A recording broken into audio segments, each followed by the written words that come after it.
ఎవడైనా బుద్ధున్నోడు స్పిల్వే పూర్తి కాకుండా కాఫర్ డ్యామ్ పనులు ఎలా ముట్టుకున్నారయ్యా అని చెప్పి తిట్టాల్సింది, గడ్డి పెట్టాల్సింది, జరగల.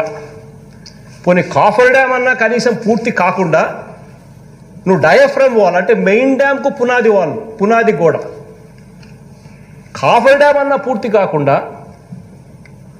నీళ్లు రాకుండా ఉండే ప్రదేశం క్రియేట్ చేయకుండా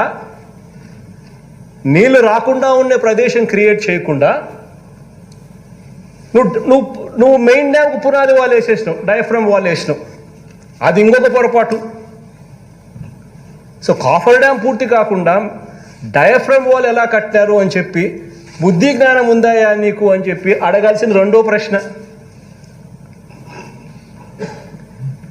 ఈ రకంగా చేయకపోవడం వల్ల మనం అధికారంలోకి వచ్చిన తర్వాత 2020లో ఎప్పుడూ కూడా గోదావరిలో ఊహకందని విధంగా ఒక వరద వచ్చింది.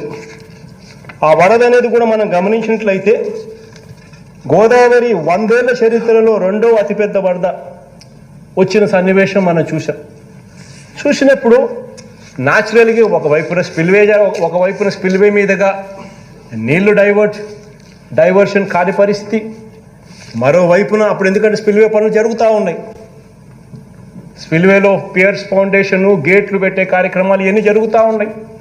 నీళ్ళు అటువైపున డైవర్ట్ కావడం లేదు.